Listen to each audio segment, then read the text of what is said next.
We all face challenges from time to time, and there are skills we can learn and develop to better cope with them no matter what age we are. Welcome into the Hear Me, See Me podcast. I'm your host, Melissa Bruner. Hear Me, See Me is a mental health awareness initiative of WIBW TV, and we love to take some time to not only share very personal stories here on the podcast, but also give you some news you can use, the skills to cope. And today it is coming from Brad Chapin. He is Clinical Services Director at Stormont Vail Behavioral Health based in Topeka, Kansas. Welcome to you, Brad. Thank you so much. How long have you been there? I've been at Stormont for about 10 years, 10 years next month. So I've been in mental health, though, for about 25 years. And you've learned a lot of lessons over those 25 years. Oh, my gosh, yes. So we started doing this with people back when I was a therapist. So started out as a clinician, master's level psychologist, and when you do your work with patients, you start to figure out some things that are working well with people and also some things that don't work very well with people. And then you start to write those down and you see the benefits of that. And it's just been wonderful to be able to develop a program and share it with so many people. So. It all stems from the key word of resilience. Yeah, I would say What is so, resilience to you? What does it mean?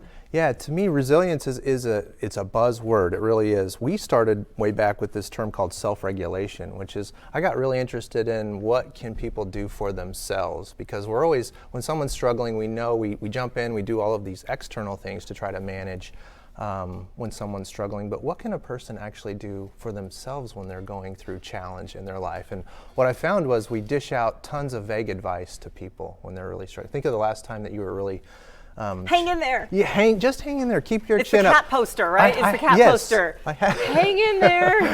I have 3 pages of these cliches that we throw out. It could be worse. You know, think of the last time you were trying to carry something really, really difficult. We just throw out all kinds of words. And you think about that versus skills. So I always think of this example of, what if you were the coach of a 7-year-old basketball team? It's Tuesday night, you go out for your first game, you get killed, right? And then you bring them all over and you say, okay, we have another game next Tuesday. Keep your chin up, hang in there. It could have been worse. Time heals all wounds. See you next Tuesday. And you don't do anything. Right. You don't practice. Versus, hey, I know some things that really help teams get better. Let's practice some dribbling, some passing, we could even run some plays together. And to me, that's the difference that it's been, watching this sort of evolve into skills. So then it became a question of, what skills do you teach? What's going to be the most impactful for people, and then at what age group? So we started to develop elementary age, because it was like, we don't want to have to wait for people to need mental health service, really acute, downstream. Is there something we could do upstream to be preventative around some of these issues? So that's where this work with kids really started. I partnered with a school district in our area, and we really worked hard to test out some of these lessons, because think about how many hours we spend on reading and math, and I don't know how many hours I took my girls to volleyball practice in a week. And think about return on investment. I mean, volleyball is important, reading and math are important, but where are the skills of how to manage challenge in your life? Where does that come from? And we throw challenges at young people all the time. Well, as a human being, I don't know anyone that doesn't have challenge. And so you think of a 7-year-old or a 10-year-old with loss or grief or rejection or even anger or fear. Where is the skill training, the formal skill training on how to manage that? Or a 27-year-old or a 57-year-old going through something. What I've found in my work is that we don't have a formal process of teaching those skills like we do other things. And so that's where this last 15 years I've spent a lot of time on that. And you found that training starts young? Yeah. Or needs to or should start Our young? data shows that these kids can start to pick these things up at 3 and 4 years old. I think it starts well before that by what we do, and we call that co-regulation, how we help little kids and help others that don't have these skills co-regulate to get started. But then the goal is for them to self-regulate and be able to manage in the face of that challenge. This is really about, we're talking about the prevention side, right? Yeah, we don't want to, like anything else, and as we've talked about throughout this entire initiative and Hear Me, See Me, it's not necessarily about mental illness. Right. It's about mental health and mental wellness, and we all have a mind, and that's why this is something that affects everybody. We're trying to avoid the crisis. And just because you're having a challenge now and then doesn't mean you have a mental illness and you have to get treatment and you have to go on medication. Right. This is, like you said, the upstream. Yeah, and I've been fortunate enough to do these trainings in 38 states and Canada several times, and the the feedback I hear everywhere I go is the same. People struggle with challenge. They don't have the tools to manage it effectively. And then sometimes we wonder why we have so many issues across the board. We do that with health a lot of times. I think we we intervene pretty late in the game. Not everyone's so good about getting their annual physical. Right, those kinds of things. Prevention's a hard sell sometimes. Yeah. I think it is. You know, we talk about exercise and eating right, and it's the same old thing. Oh, I know, I should do that. Well, think about dentists. I mean, that's the one That profession medically where prevention has kind of overtaken the treatment in terms That's of true. focus. You go for your preventative dental Right. check. You brush your teeth every night. Let's boil it down to real basic terms. Yes, You exactly. boil your teeth. No, you brush your teeth every night in Right. hopes of preventing something down the road. Yeah. You're talking. This is like the brushing your teeth for your brain. Yes. Actually, there's a term called mental hygiene. That these are preventative things. And we talk about being proactive. You know, what are the things you can do in skill 2? We have 7 skills that we teach, so I kind of refer to them as numbers. But what are the things that you can do to keep safe and calm in your life this week, because you know there's going to be a lot of threat and challenge? What can I do proactively instead of waiting for things to pile up on me and then I feel overwhelmed and stressed? So do you teach 7 skills even starting with the youngsters? We do. Okay, so Yes, you've got a lot of things here, and I'm just going to set some stuff up and we're going to start because this is all the different school levels. And let's this just look is at the pre-K. whole box. Yeah, this The is- self-regulation kit. And it does look, it's fun. You've got is. little painted Yeah. You have handprints to for make it pre-K. fun. Yeah. What can you teach kids in pre-kindergarten? So, like, what are the first symptoms of challenge? How do I know when I'm experiencing challenge, when I'm feeling challenged? So, one of the first things we teach kids is my body tells me when I'm not feeling well, when I'm not feeling right. We have this system called the fight or flight system, and it's there to detect challenge in your life, and it sends us signals. So maybe stomach upset. That's one of the symptoms that people get when they experience challenge and anxiety in their life. They have stomach upset. Oh, how many kids get a stomach ache Yes. before a big Oh test? my gosh, I used to do state trainings for the school nurse group, and they would say 75% of the kids that came to their office were there for a stomach ache and a headache. Not there for a physical problem. It's this fight or flight system saying, hey, threat, challenge in your life, you need to do something with this. So skill number 1, even in pre-K, is getting in touch Yes. with how do you feel physically? And even in our adult program, all the Okay. way through. But you teach it differently, right, to a 3-year-old than you do a 13-year-old. Okay. So the lessons look a little bit different, but the skills don't change. All right, what other skills are we Very fun. teaching in the pre-K, So- and how do we teach so them let's- to the pre-K level? So let's say I recognize now that, oh, my stomach upset, or I get a headache, or I'm tight and tense, or my face looks like, you know, all scrunched up. You know, they can start to communicate. My face feels hot. I stomp my feet. You know, for an adult, it might be I shut down in a meeting. I push away from the table. You know, my face goes like this. I have this headache that's creeping up here on Wednesday, Tuesday on a rough week. Those might be my warning signs. And so if you don't have that self-awareness, you can't regulate something that you're not aware of, right? So that awareness is skill 1. Skill 2 then is how do we shut that fight or flight system down? Because all those things your body's doing are really good for a grizzly bear encounter, but they're not really good for feeling threatened in a meeting or having a difficult social interaction with someone or dealing with grief and loss. Or today's challenges, most of our challenges today are not grizzly bears. They're social, emotional, or cognitive type threats. They're more intellectual threats. And some of the things our body does really doesn't set us up for navigating those very effectively. So skill 2 is how do we dial that down? And one of the things we know dials threat down is predictability. Patterned, rhythmic, repetitive things, lists, schedules, routines, familiar spaces and places like an exercise routine, or music is patterned, rhythmic, repetitive. Predictability helps people feel more safe. So when you're feeling more safe, you feel less threatened. Makes Turns sense. down that response. So what are all the things that help human beings feel safe? And that was a short list of some of those. But it's like, oh yeah, that's why. I think it's real important for people to know why. Why does music help me? Why does going for a walk help me? And maybe there's some, why does crochet help me?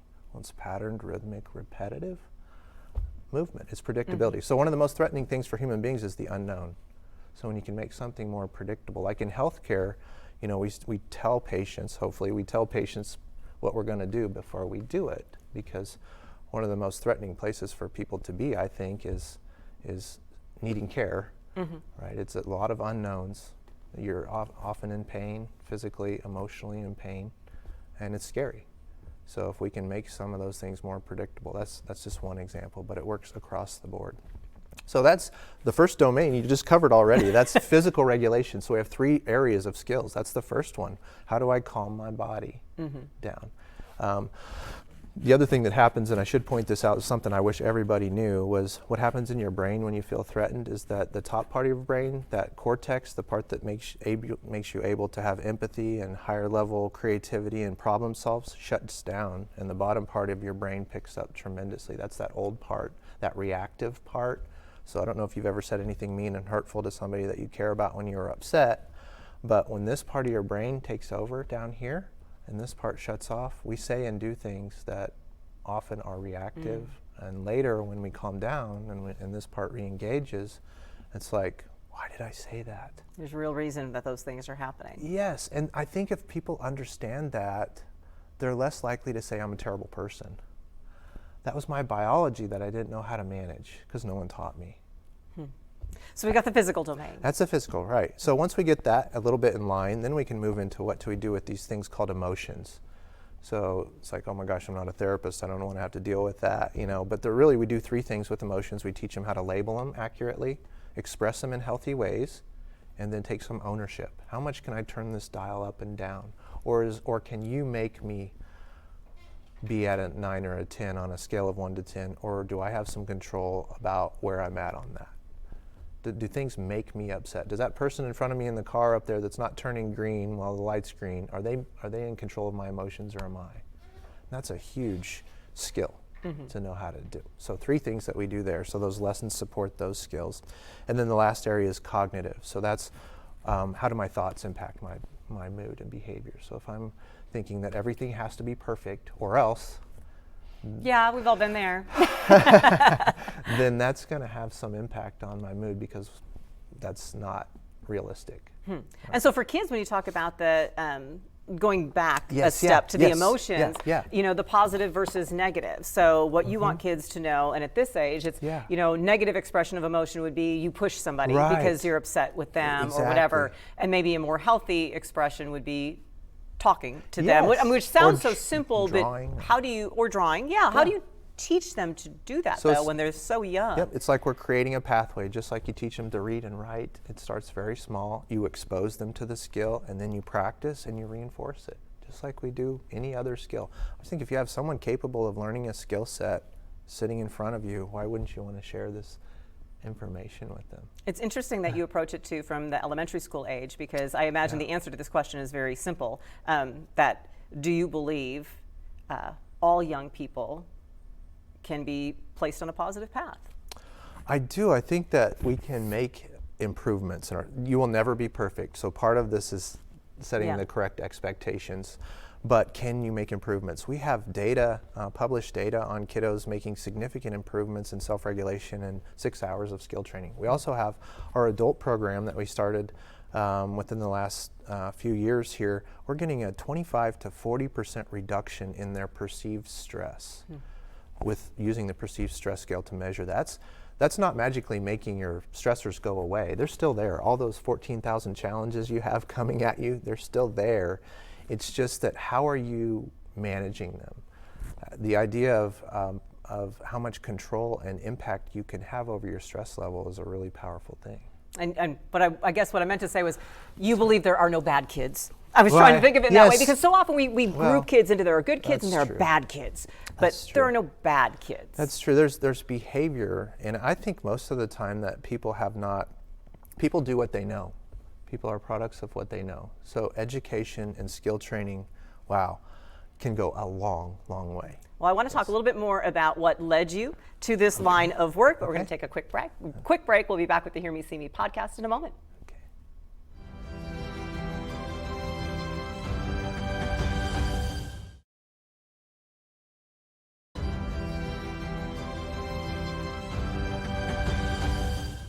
Continuing our conversation here on the Hear Me, See Me podcast with Brad Chapin. He's the Clinical Services Director at Stormont Vail Behavioral Health in Topeka, Kansas. I love this self-regulation, resiliency training that you've come up with across the age spectrum. We're going to dive in a little bit more to the adult section of this, but when you think back to what inspired your work in looking into this across the age spectrum, where did you start, Brad?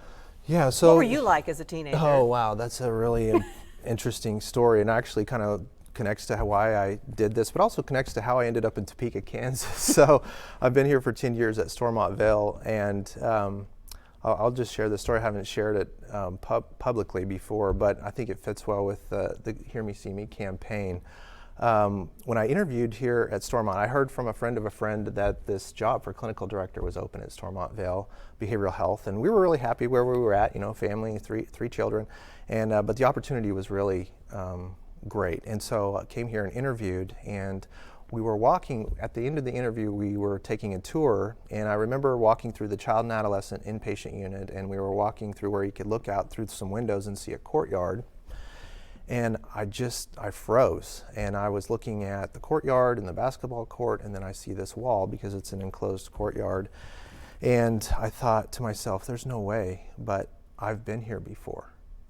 And just sort of froze. And this may be a surprise to you, but I wasn't always as well regulated as I am now. I had to learn some things, but at 17, as a young kid, I was very good at causing trouble. I pushed the limits a lot, and sort of got to this point when I was 17 that a judge said, your rap sheet's this long, you can go down this judicial corrections side, and we're going to send you here, or you could go for some treatment at this point. And I was thinking that didn't sound very good, so I would try the treatment. So it was a 28-day program, and I knew they sent me to Topeka at 17, so this would have been 1993. And I stayed there. It was 28 days, and I ended up staying about 13 days, and then one day when we went outside, I jumped the wall and ran away from the treatment center.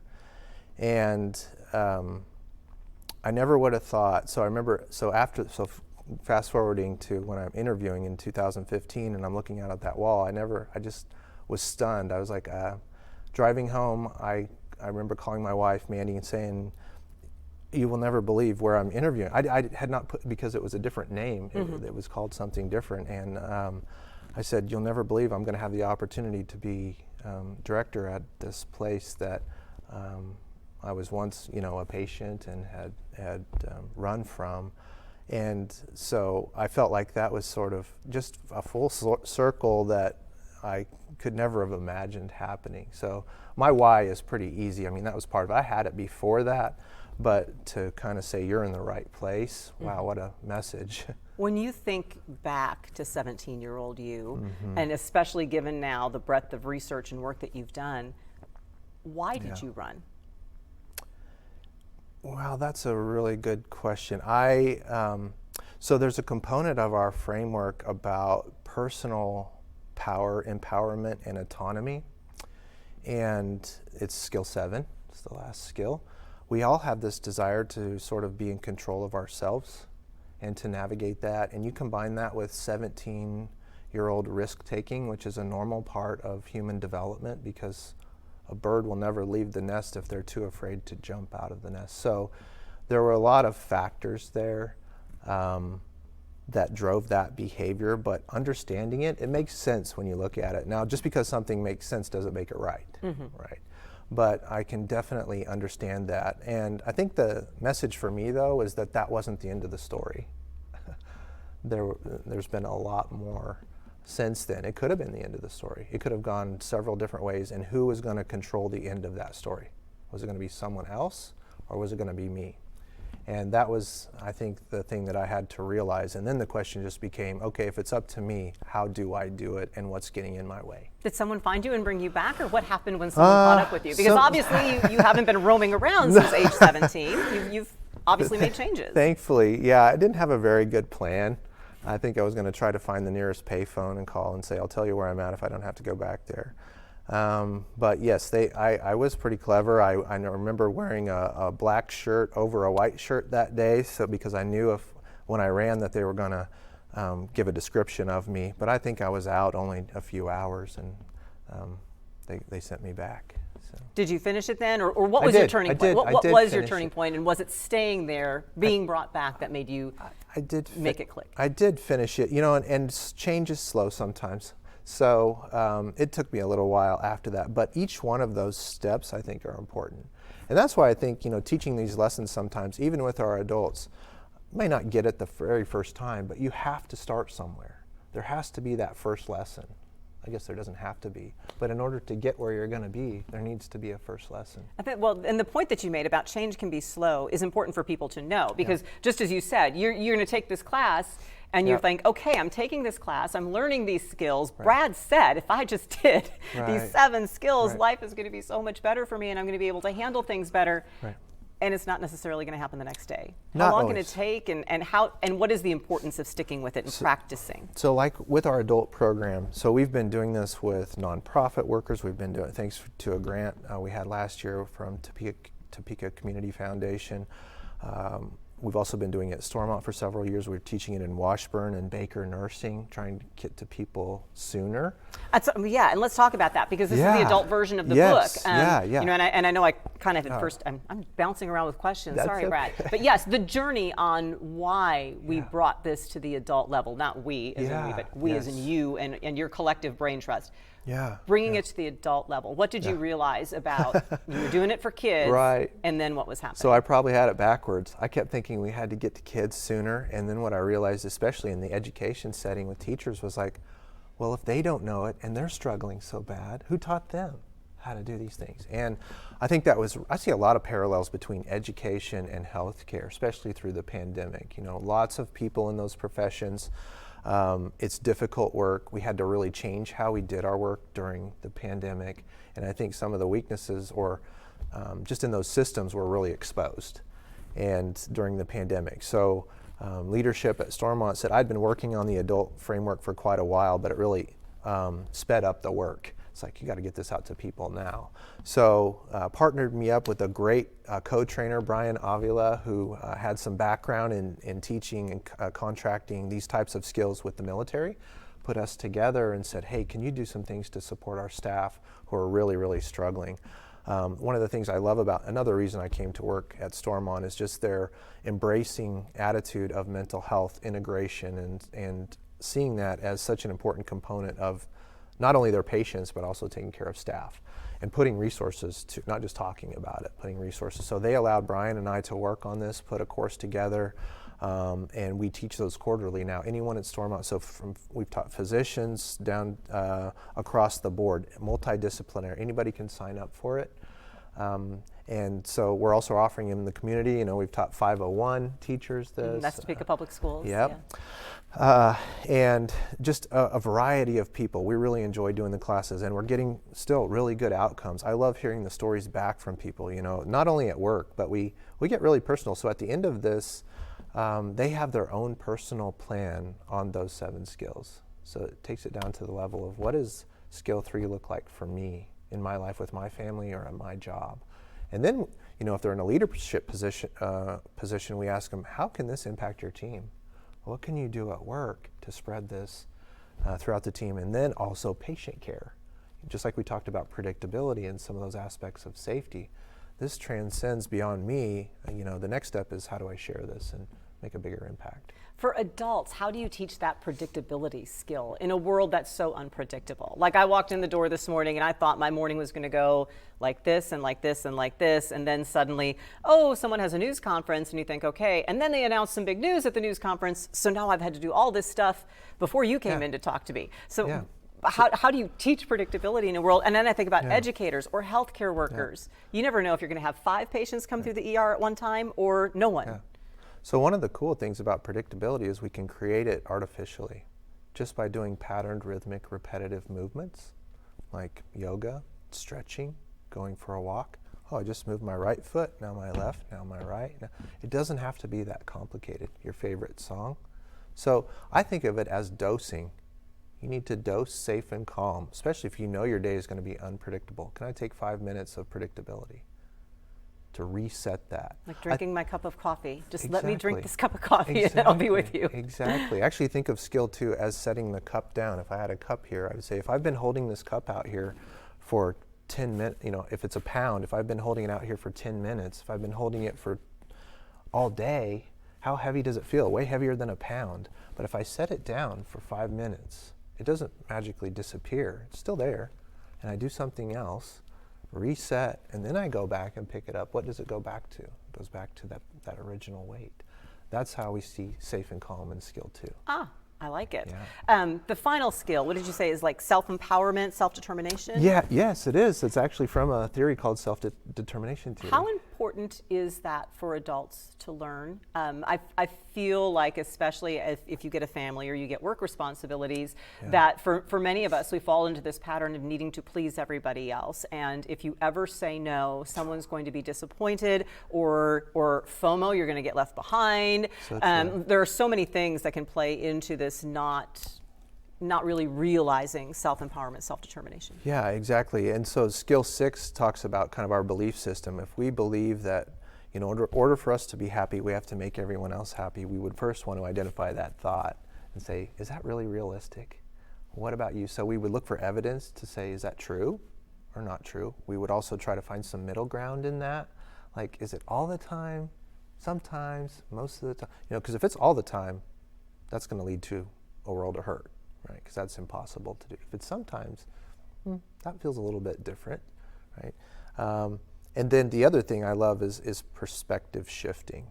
So if I said to you, Melissa, I can't tell people no. I'm going to do whatever people say all the time because that's what I think is right. Would you just say to me, what advice would you give me? You wouldn't say, Brad, yeah, I think that's right. You should just give up your... I'd say like, no, Brad, ask someone else to help out. We give the best advice to other people. But never to ourselves. Exactly. Oh my God. And when you said that, as I'm sitting here, I'm thinking, I don't want to overburden, if I think about it in my daily life, I don't want to overburden the other people in the newsroom. So I'll just do it myself because I know this person is working on this task, this person's working on this task, but this other thing needs to get done.